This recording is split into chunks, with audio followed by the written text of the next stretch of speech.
Welcome back to my channel. Good morning. आता आपल्या तिकडच्या आंब्याच्या बागेची छाटणी चालू आहे.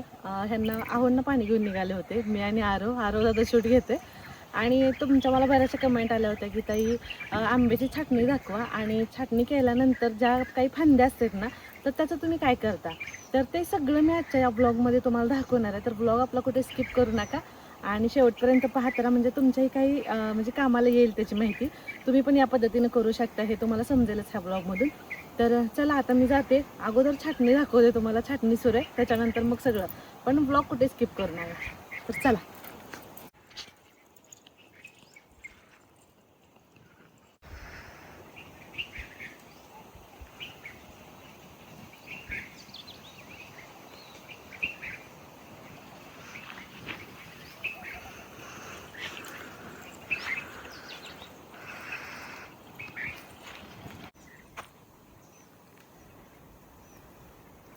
चला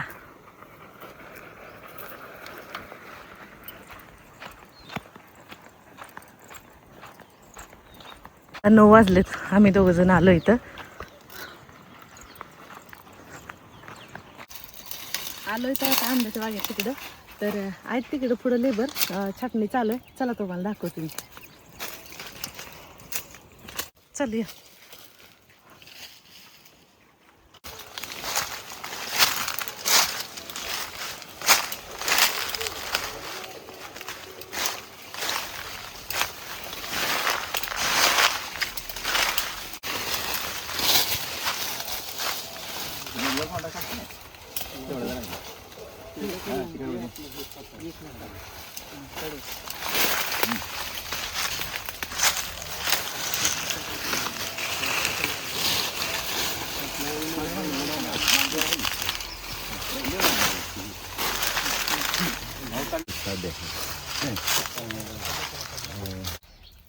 हे बघा आता इकडची सगळी छाटणी करून झाली. तुम्हाला म्हणलं तसं त्या पद्धतीने छाटणी केलेली आहे आपण. आणि प्रत्येक फांदीला आणि खोडाला व्यवस्थित असा सूर्यप्रकाश मिळतोय. तेव्हा इथं ही झाडं बघू शकता. आणि एकदम अशी सुटसुटीत अशी मोकळी झाडं झाली ती बघा आता. म्हणजे असं जास्त गर्दी नाही किंवा काही नाही. आता तिकडं आपण येताना तुम्ही बघितलं होतं किती गर्दी होती. तर आता ह्या पद्धतीने अशी तुम्ही पण छाटणी अशी करून घ्या. आणि आता हे जे दिसतंय ना खाली फांद्याच्या पडलेले आहेत ना, तर आता ह्याला चांगलं वाळू देणार आपण. एक 2-3 दिवस जातील. मग त्याच्यानंतर ह्याचं आपण पुढं काय करणार आहे ते मी तुम्हाला दाखवते नंतर व्हिडिओमध्ये. हे बघा एकदम सुटसुटीत असं दिसतंय. आता भरपूर अशी गर्दी झाली होती. आता कुठे कुठे आंबे राहिले होते, अजून आहेत अजून.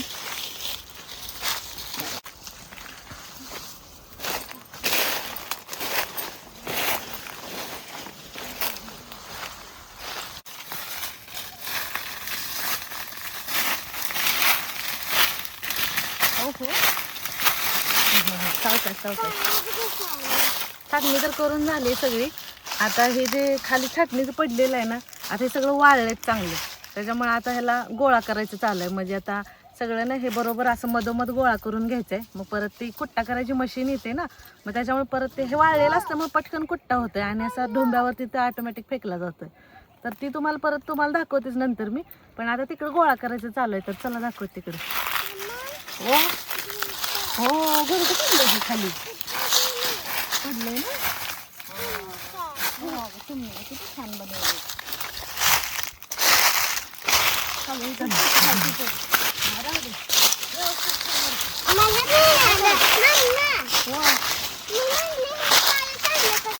हे बघा इथं फुटवे पण निघाय चालू झालेत. तुम्हाला मी सांगितलेलं तसं 4-5 फांद्या येतात म्हणले, तर हे बघा दिसते 4-5 ठिकाणी. हे बघा आता ही साधारण ना 8-9 इंच एवढं येईल. आता ह्याला ना कीटकनाशकचा स्प्रे द्यायला लागेल. तर मी तो पण व्हिडिओ तुमच्यासोबत लवकरच शेअर करीन. आता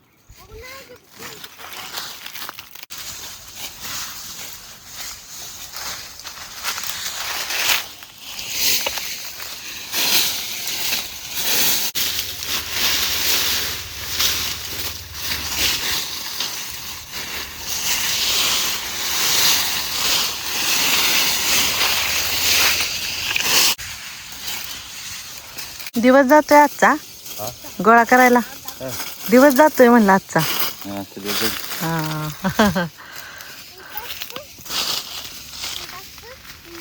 तेव्हा असं व्यवस्थित गोळा करून लावलंय मध्ये. आता कुट्टा करायची मशीन आली की नाही मग दाखवत तुम्हाला. आता तुमच्या मला बऱ्याच कमेंट आलत्या की ताई छाटणी तर केले, पण छाटणी केल्यानंतर त्या छाटणीचं म्हणजे ह्या फुटल्यांचं तुम्ही काय करता. तर आता इथं बघू शकते बा वाळून गेले पूर्ण ह्या पूर्णचं. मला चांगलं खडखडीत वाळून द्यायचं आणि आता आपण बारीक करून घेणार. तर त्याच्यासाठी आता इकडे ट्रॅक्टर आले.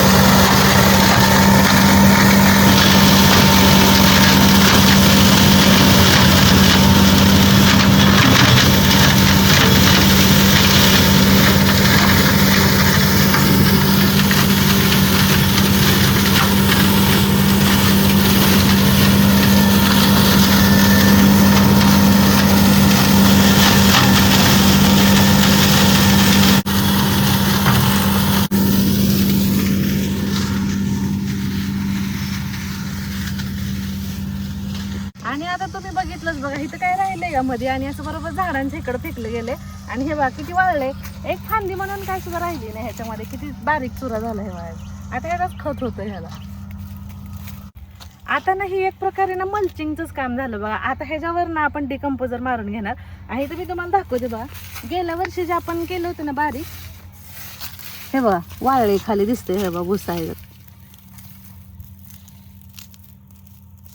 आणि आता आपण मी तुम्हाला म्हणले की ह्याच्यावर डिकम्पोजर मारायचं, तर डिकम्पोजर मारल्यामुळे ही जी पालापाचोळा आहे ना, ह्या काड्या वगैरे सगळ्या कुजून जातात. आणि आता ह्याच्यामुळे काय होते माहिती आहे का, जमीन अशी चांगली भुसभुशीत होते. आणि ह्याच्यामुळे ना जमिनीचा जे सेंद्रिय कर्ब असतो ना, तर ते कितीतरी पटीने जास्त वाढतोय तो. आणि आता ह्याच्यामुळे ना म्हणजे जेवढं सेंद्रिय कर्ब जास्त वाढेल ना, तेवढी जमिनीची ना म्हणजे सुपीकता जास्त वाढते. जमीन आपली चांगल्या क्वालिटीची बनते. त्याच्यामुळे ना आपल्याला रासायनिक खते वगैरे वापरायची गरज नाही जास्त पडत. म्हणजे जिथं तुम्ही समजा 20,000ची खतं वापरतो तिथं तुम्हाला तेवढ्याची नाही, एक 5-10 हजारामध्ये तुमचे होऊन जातील. म्हणजे एवढा फरक पडतोय त्याचा जमिनीला. तुम्ही असं छाटणी केल्यानंतर म्हणजे तुमच्या भागात तुम्ही काय करता ह्याचं मला नक्की कमेंट करून सांगा. आणि महत्त्वाचं सांगायचं म्हणजे ना, ज्यावेळेस आपण असं छाटणी केलेली असते किंवा कोणतंही पीक असते, ज्यावेळेस त्याचा पालापाचोळा असतो ना, तर तो शेतातनं बाहेर काढून पेटवून द्यायचं नाही, ह्याच्या भानगडीतच पडायचं नाही. होईल तेवढं ट्राय करायचं की सगळं पालापाचोळा आपल्या शेतातच राहायला पाहिजे, म्हणजे जेणेकरून शेताला पण आपल्या खत होते. त्याच्यामुळे बाहेर नेऊन जाळून म्हणजे प्रदूषण करण्यात बी काय अर्थ नाही. आणि ही बघा इथं बघू शकता बघा, जमीन आपली पूर्ण म्हणजे पालापाचोळ्याने अशी कव्हर झाली आहे. इथं असं पूर्ण असं वाटतं की असं पाठी घेऊन असं टाकलंय काय की पूर्ण झाडाच्या पुढाने.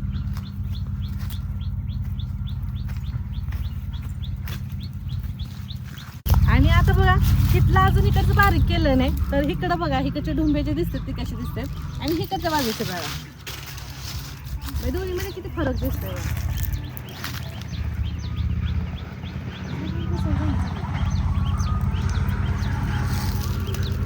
हे बघा बघू शकताय तुम्ही इथं की एकदम रान सुद्धा आपलं एकदम चकाचक झाले.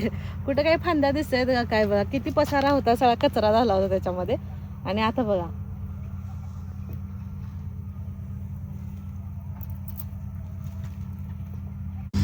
मग कसा वाटला तुम्हाला आपला ब्लॉग नक्की कमेंट करून सांगा. व्हिडिओ आवडला तर लाईक करा, शेअर करा. यूट्यूबवर पाहत असाल तर नक्की सबस्क्राईब करा आणि फेसबुकला फॉलो करा. Bye bye.